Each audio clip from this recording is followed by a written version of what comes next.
rekan seprofesi saya, ada Pak Satria Braja Harianja. Pak Satria ini kebetulan rekan seprofesi juga ya, selain sebagai lawyer, juga sebagai Certified Data Protection Officer dan juga sebagai kurator ya Pak ya. Ya, kurator dan pasar modal juga Pak, konsultan. Pasar modal juga ya. Wah, ya. Siap, berarti komplit banget nih bidangnya. Nah, mungkin bisa diperkenalkan lebih lanjut Pak Satria ini backgroundnya gimana Pak? Benar sekali, saya dari Medan Pak, Sumatera Utara. Saya kebetulan managing partners di law firm Harianja Sianturi and Partners. Kurang lebih sudah 9 tahun menjadi lawyer. Bidang corporate lawyer dan bisnis ya. Jadi saya memang mendalami terkait dengan perlindungan data ini karena bersinergi dan bersinggungan dengan profesi saya. Di samping sebagai kurator juga pasar modal juga berkaitan Pak ya dengan yang namanya informasi data ya. Jadi ini memang betul-betul sangat bersinergi dengan profesi saya sehari-hari. Jadi memang harus diberikan sosialisasi yang optimal.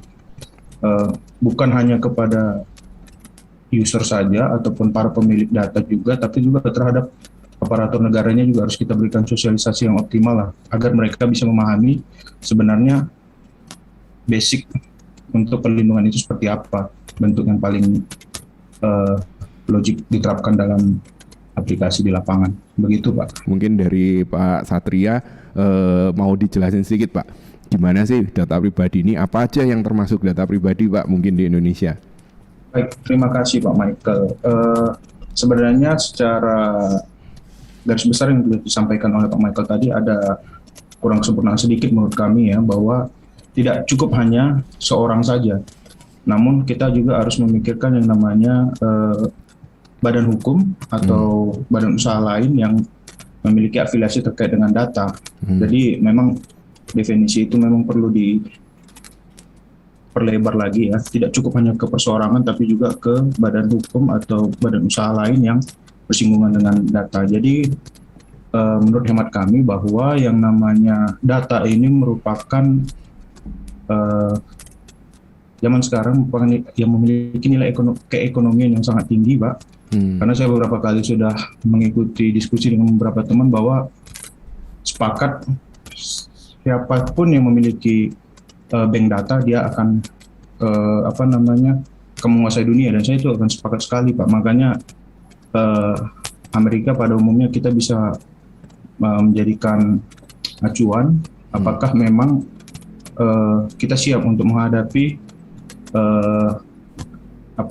semacam persinggungan yang mana data kita itu kalau bisa kita manfaatkan bisa menjadi lahan basah bagi pemerintah maupun bagi masyarakat kita pada umumnya. Itu menurut hemat kami Pak. Mungkin saya bisa nanya, ini sesuai dengan bidang penelitiannya Pak Satria ya. Gimana sih Pak pengaturannya data pribadi di Indonesia ini? Mungkin Pak Satria bisa jelasin. Dari catatan kami sebenarnya saya sepakat dengan step yang sudah ditempuh oleh pemerintah kita ya, Presiden Jokowi. Beliau memulai dari lingkup dirinya sendiri, dalam hal ini birokrasi. Beliau menggelorakan program Satu Data dalam lingkup birokrasi. Beliau itu sudah launching itu 2015 kalau saya tidak salah, yang mana semua data-data pemerintahan itu disatukan dalam satu konsep, sehingga nanti apabila ada lini per lini dari kementerian membutuhkan support terkait dengan data dari lini lain kementerian lain, maka akses untuk memperoleh itu bisa dapat diperoleh dengan cepat, dan itu merupakan tindak lanjut dari RUU PDP. Itu beliau juga concern ya. Saya sepakat juga dengan langkah dari beliau, dan diawali dengan program Satu Data di lingkungan mereka sendiri, yaitu birokrasi, baru mereka masuk ke RUU PDP. Kalau Pak Michael tanya sedikit terkait dengan konsep RUU PDP sendiri, saya secara garis besar memang banyak memberikan kritik kepada RUU ini. Mungkin memang tarik ulur terkait dengan politisnya cukup tinggi ya, siapa pihak yang berhak mengelola nantinya. Kalau kami lihat memang saya lebih sepakat ini semua diintegrasikan terkait dengan data. Baik yang Pak Michael bilang tadi, apakah perbankan tetap dipisah, kesehatan. Kalau saya lihat dari pemerintah kita sendiri, mereka maunya ini diintegrasikan dalam satu sistem. Karena mereka kan melaunching apa yang namanya program NIK elektronik. Jadi nanti itu akan bersinggungan dengan imigrasi, SIM, dan lain sebagainya. Tahapan-tahapan ini ditentukan merupakan tindak lanjut dari program satu data tadi. Jadi saya supaya lebih aman, memang ini dibuat dalam satu sistem saja, Pak Michael. Ya, dan pengawasannya jangan di OJK lagi kalau saya pribadi. Jangan di OJK lagi. Bukan didirikan ya, ada semacam badan yang mungkin bisa diberdayakan yang sudah ada. Misalnya nih, badan cyber ya. Badan cyber bisa pihak yang kira-kira ditugaskan untuk memberikan tanggung jawab terkait dengan pengelolaan data ini. Kalau diberikan kepada OJK lagi, saya rasa mereka nggak sanggup karena satu entitas saja itu bisa bersinggungan dengan 8 atau 9 yang saya teliti terkait dengan data, mulai dari perbankan, mulai dari seluler, kesehatan, imigrasi, SIM, lalu lintas keuangan, baik itu dalam bentuk perbankan secara umum, konvensional ya, baik yang syariah maupun wakaf. Kalau kita yang ada museum itu ada 9 minimum. Jadi memang perlu badan khusus yang mengawasi ini supaya pengawasan terkait dengan data ini bisa diawasi dengan lebih optimal. Itu menurut saya, Pak Michael. Ya. Jadi luas banget ya. Mestinya kalau kita ngomong ini peraturannya memang sudah ada yang terkait dengan perbankan, kesehatan dan lain-lain ya. Tapi juga balik lagi ke badannya ya. Kalau kita sudah punya peraturannya, kita sudah misalkan ditok nanti sah. Nah sekarang tugasnya nanti buat pemerintah badannya ini gimana gitu ya. Karena balik lagi enforcement dan otoritasnya ini juga penting gitu ya. Gimana nih Pak Satria pendapatnya?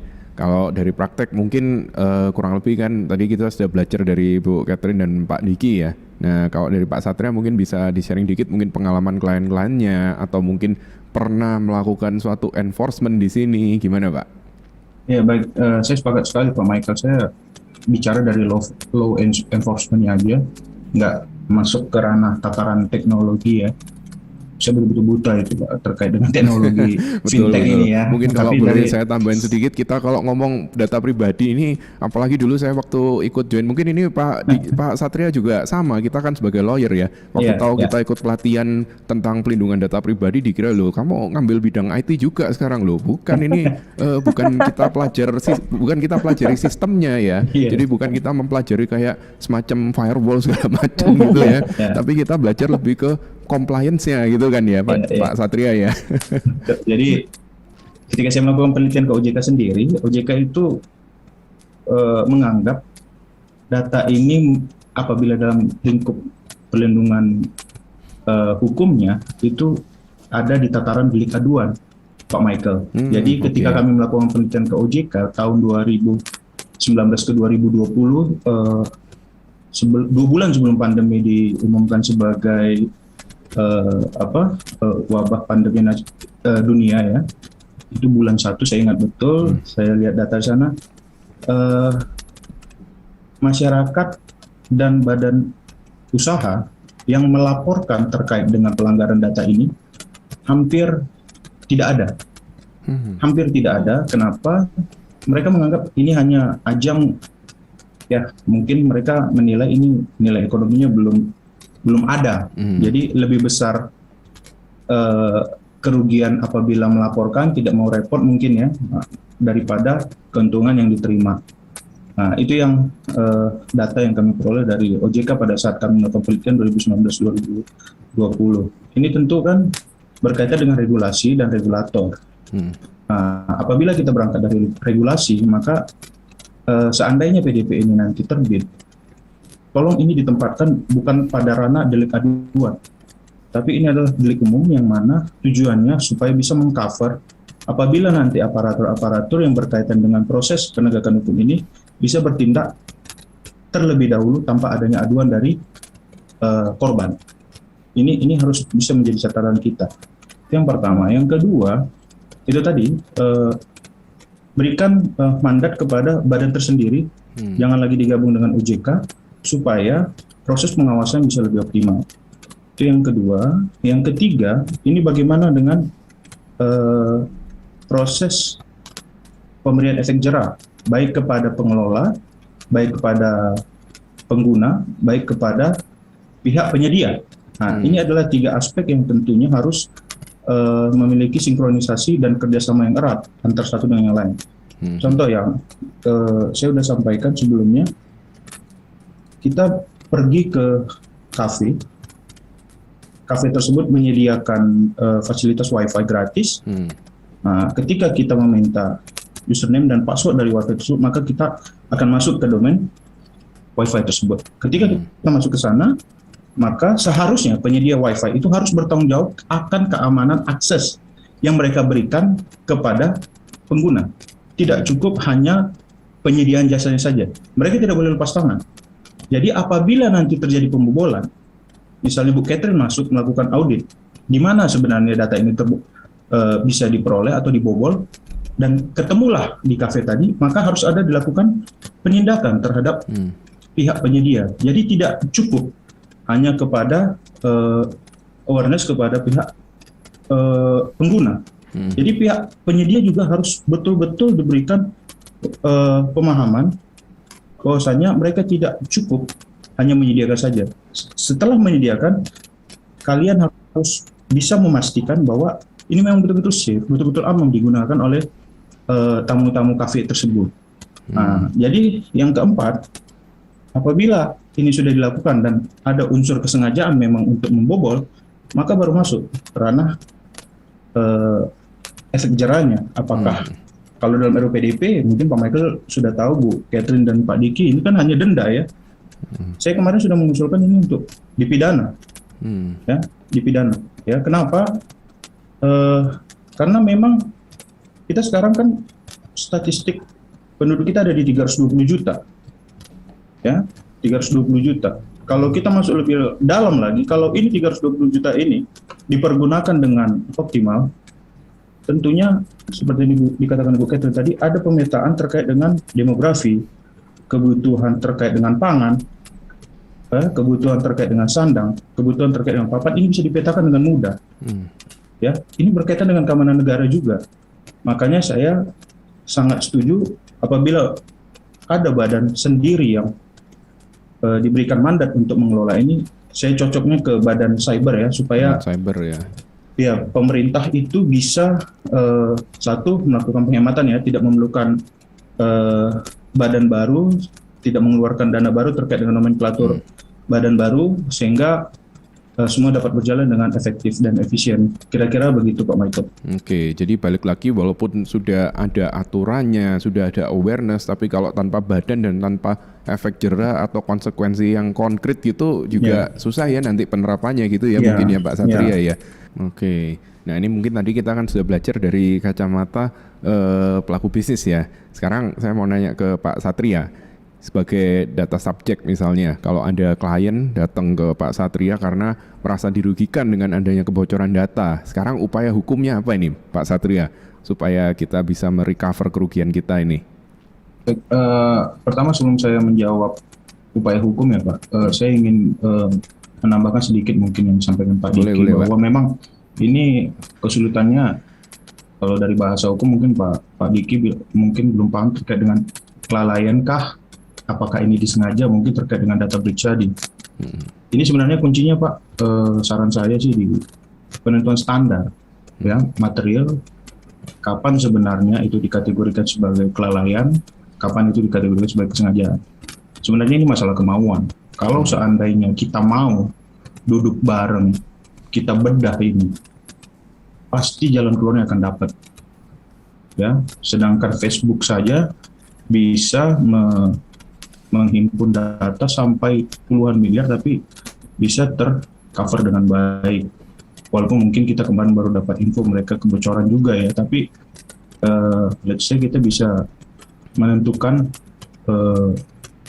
sebenarnya standar yang tepat itu bagaimana gitu ya. Jadi ini memang masalah kemauan aja, baik dari sisi pemerintah maupun dari sisi stakeholder. Kalau memang ini bisa diduduk, kita bareng-bareng duduk untuk membedah ini, mungkin ini bisa ditemukan jalan keluar. Sampai sekarang aja, kenapa ini RUU PDP tidak disahkan? Ini kan menjadi salah satu tanda tanya bagi kita ya. Kalau RUU-nya sendiri, kalau saya bedah naskah akademiknya udah dari 2005, Pak Michael.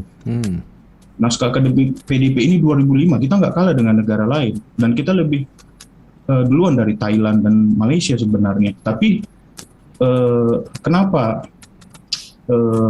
regulasi ini yang sudah ada nih barangnya tapi tidak disahkan? Ini berkaitan dengan bargaining, saya rasa. Siapa sebenarnya yang paling diuntungkan kan? Di lingkup pemerintahan sendiri saja ini masih ada unsur politis tarik-menarik terkait dengan data ini. Karena mereka sadar apakah ada bersinggungan dengan kepentingan pemilu dan lain sebagainya, ya kita nggak tahu ya. Ini dari kacamata awam saja. Nah, aman nggak nih Pak Michael ya, kok saya ngomongnya? Aman Pak. Ya, tapi nggak apa-apa. Nah, ini kan masih dugaan-dugaan, supaya dugaan yang terlintas di benak kita yang paham bisa tidak terbuktikan, itu malah lebih bagus. Tapi ini kan hanya semacam masukan bagi para pembuat kebijakan terkait dengan polisi apa yang akan mereka lakukan.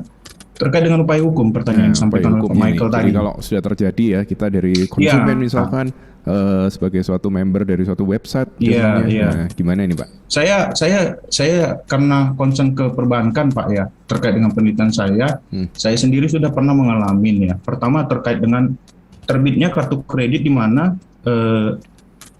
klien kami itu tidak pernah menerbitkan kartu kredit tersebut. Nah, ini bersinggungan dengan yang namanya data pribadi dari si klien kami. Dia tidak pernah merasa menerbitkan kartu kredit tersebut. Namun kartu kredit tersebut terbit, digunakan, dan akhirnya menimbulkan tagihan yang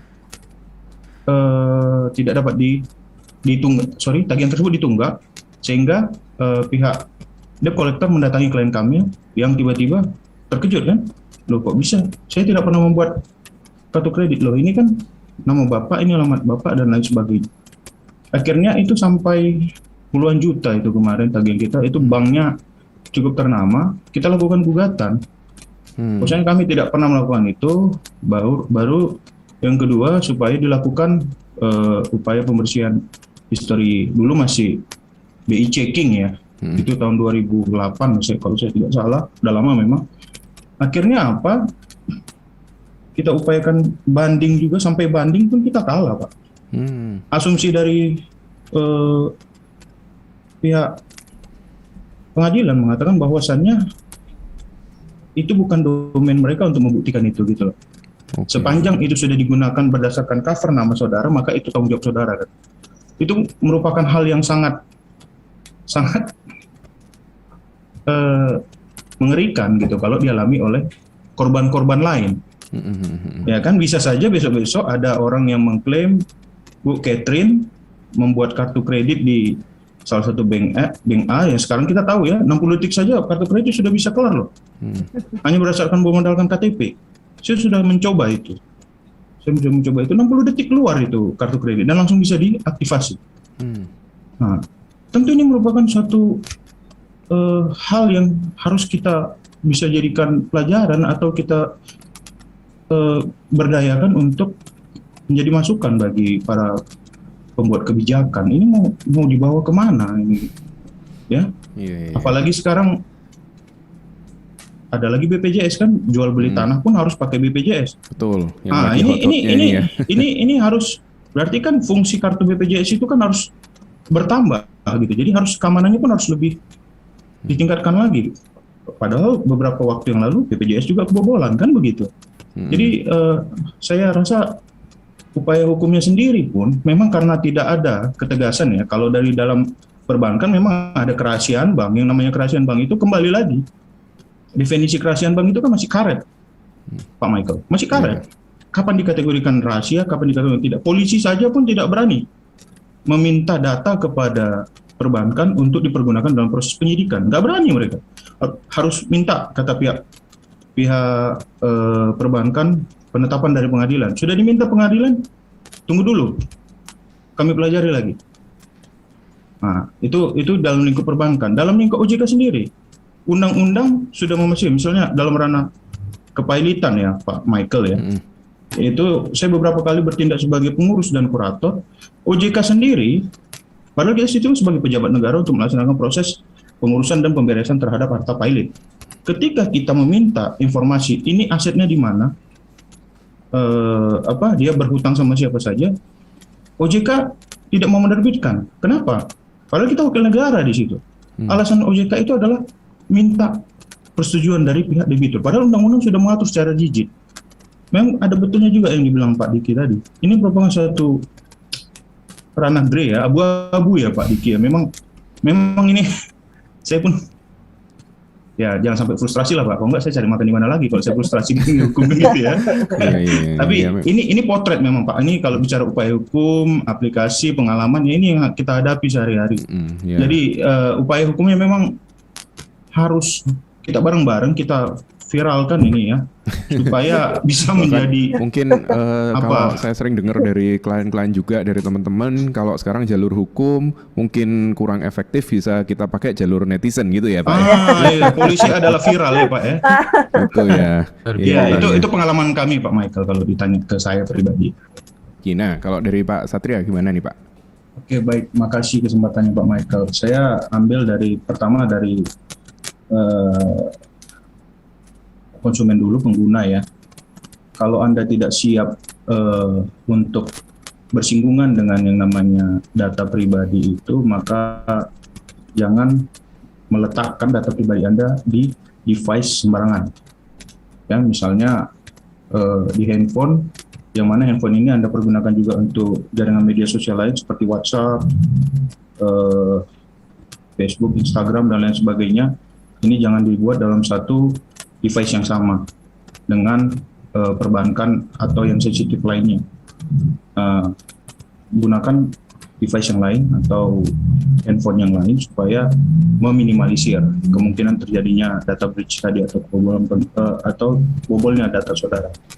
Yang pertama, yang kedua terkait dengan pihak pengelola, saya tekankan kembali di sini harus diberi penekanan bahwa Anda tidak cukup hanya menyediakan jasa terkait dengan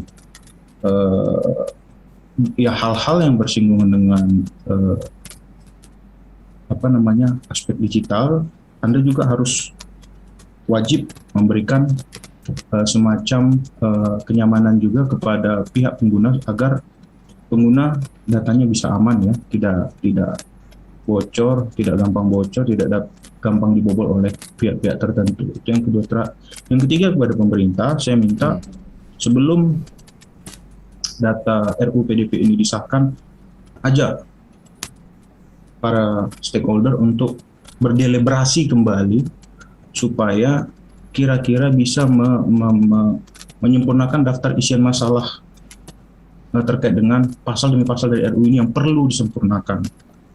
Ya, ini udah terlalu lama kita tunggu. Ini memang sudah sewajarnya kita memiliki undang-undang ini. Namun meminjam istilah Bu Catherine, kita jangan berasa gerusu ya. Jangan gara-gara kita mau mengejar ketertinggalan, tapi aspek legal secara komplit tidak dipenuhin. Jadi duduk bareng, lakukan sosialisasi, jangan takut terkait dengan pemerintah, jangan takut ya. Nanti otoritas dia berkurang terkait dengan data masyarakat ini. Mungkin bagi teman-teman pelaku usaha atau bahkan akademisi yang tertarik untuk belajar mengenai data pribadi, pelindungan data pribadi lebih lanjut, atau bahkan mungkin ingin menjadi seorang data protection officer, jangan ragu-ragu untuk follow ke Asosiasi Profesional Privasi Data Indonesia atau APPDI ya. Bisa di follow Instagramnya appdi.dpo dan juga bisa di websitenya mendaftar sebagai anggota juga. Seperti kita ini semuanya anggota dari APPDI ya. Terima kasih kepada APPDI atas kesempatannya bagi kita. Kita sudah dibantu untuk difasilitasi untuk membuat podcast ini ya. Dan juga bagi teman-teman yang tertarik untuk jadi DPO atau pejabat pelindungan data ya, data protection Protection Officer. Nanti APPDI akan mengadakan pelatihan dan sertifikasi pada tanggal ini. Jadi bagi teman-teman yang tertarik bisa join di APPDI dan juga jangan lupa follow di APPDI ya. Jadi siapa tahu nanti ada pelatihan-pelatihan yang wave atau batch berikutnya bisa langsung ikut.